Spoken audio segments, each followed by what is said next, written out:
please join me in welcoming the fabulous Chef Miguel. Hey! What an amazing, it couldn't be a better place to promote fresh cooking than the markets. So paella is a great food for people living with diabetes, and Miguel is going to show us how to cook it.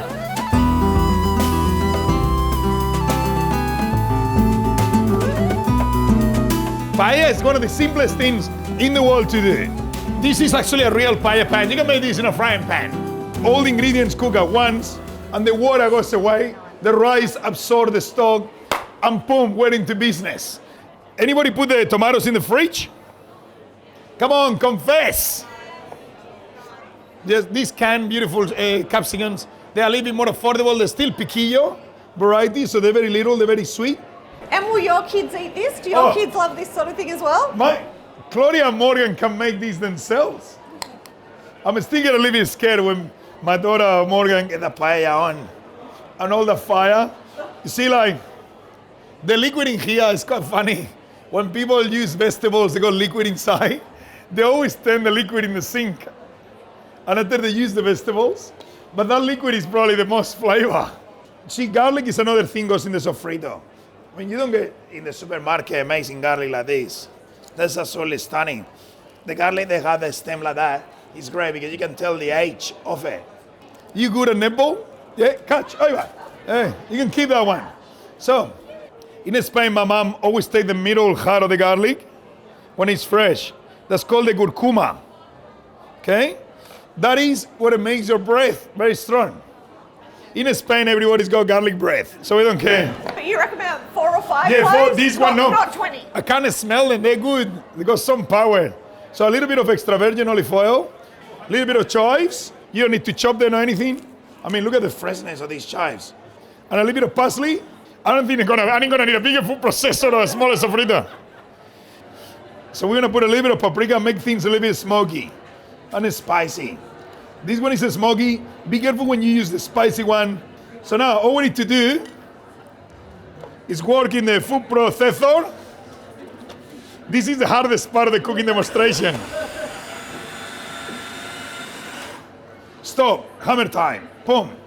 So you got everything you need for the paella. Chicken, asparagus, sofrito, stock, and rice. It's almost when you're making a stir fry.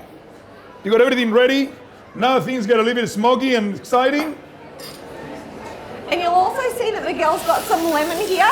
Another hot tip for people living with diabetes is if you add some acid to your food, it will also help lower the GI. So that's a really good thing to do as well for your meals. Oh wow, mate, that's beautiful. So, I'm gonna give these guys, I'm gonna give them a little bit of color too. Mr. Cameraman, have a look at this. Oh, this is gonna look in my Instagram. Okay, so frito, right? So now this is the business. See, my mom make the paella slightly different. See, that's all the tomatoes, blah, blah, blah. I'm a chef, so I can't be bothered to take all that time doing these things. This is a much quicker way. All the flavors, I don't know if you're gonna smell the garlic already from the front. When you look at the paella pan, can you see the steam going off? So you can tell that you're in the right way when you can see all the water steaming away and all the water of the tomatoes going away. Hot stock, I'm gonna put stock now. And it should keep going on the boil. And that's good business, very good. So the proportion of the rice, 1 part of rice, 3 parts of stock. And still put the hand like this and make sure that all the loaf is in there, see? And touching every single grain. That lady's writing the recipe over there. Can we send her the recipe? Can you please give us your email address? We're gonna give you a proper recipe, promise. We have some chives for the garnish. That from far away. Oh, look at you, amazing. Sprinkle there. And normally when the paella is not finished yet, it's contagious. You'll be throwing rice to people tonight, huh? Everybody. And then the lemons, I always put them before I finish the paella, so they warm up a little bit. And before you know it, ladies and gentlemen, can you hear the socarraba? The stock is gone. You give it for 1 or 2 minutes. Switch off the pan. Make sure you don't eat this straight away like this. You bait your tongue. You let it rest for 5 minutes.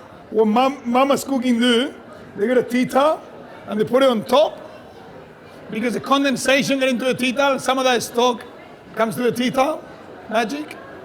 Ladies and gentlemen, this is the Paella Farmers Market.